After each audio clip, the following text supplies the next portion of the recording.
Recording in progress. Welcome. We're looking at form today as part of GCSE English. So as well as commenting on specific words, images, and sentence structures, you need to think about how the shape of the poem contributes to its meaning. And that's what form is all about. So let's have a look at poetry form. And the first key point we're looking at is stanzas. So there are different names for stanzas according to the number of lines they have, such as a 3-liner could be called a tercet.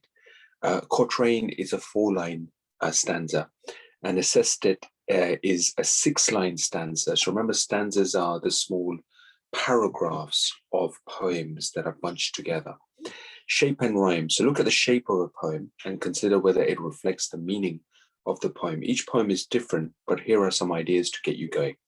First of all, if the poem is writing about something calm or restrictive, they might make the shape of their poem uniform, such as 4 quatrains. So, however, if the poet is exploring freedom or chaos, they could make the poem look more random, such as a tercet, then a sestet, and then a single line, for example. The same is true of the meter of the poem. This is the number of syllables that each line has and the pattern of stressed, unstressed beats that is created. If all the lines are of similar length, with a similar pattern of beats, the poet might be suggesting control. So if they are all different lengths without a clear pattern of beats, the poet could be presenting confusion.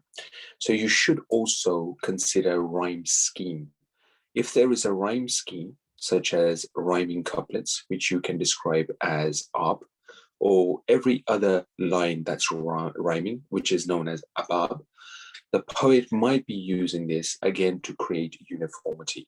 However, the poem could be in a blank verse where lines are a similar number of syllables, but they do not rhyme, or even free verse, so no rhyme or syllable pattern, which might show the poet presenting different degrees of freedom. So can you see the depth of the form of poetry that we can actually go into?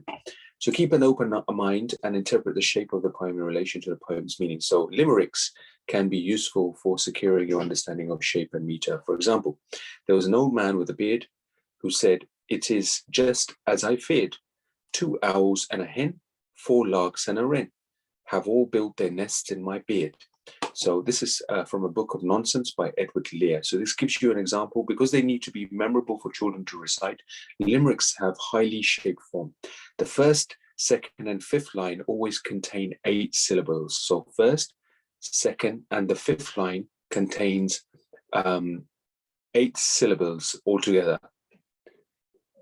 So 1, 2, 3, 4, 5, 6, 7, 8. So that's the first line. And then you can see the fifth line, which is 1, 2, 3, 4, 5, 6, 7, 8 as well. These lines also have the same meter.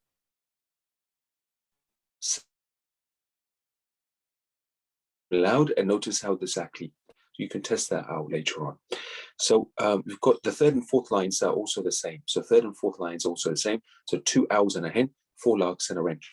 They contain 5 syllables and the same meter. So unstressed, stress, unstressed, stress, and so on and so on. So we know that what the words unstressed and stressed actually mean.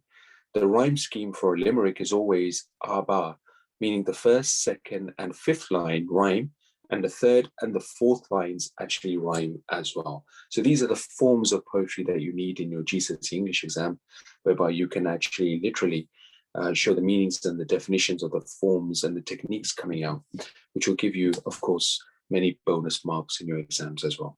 So do have a read of this topic again in detail, try to understand the form of poetry, and we'll go into this in much more detail in our next lesson. Good luck.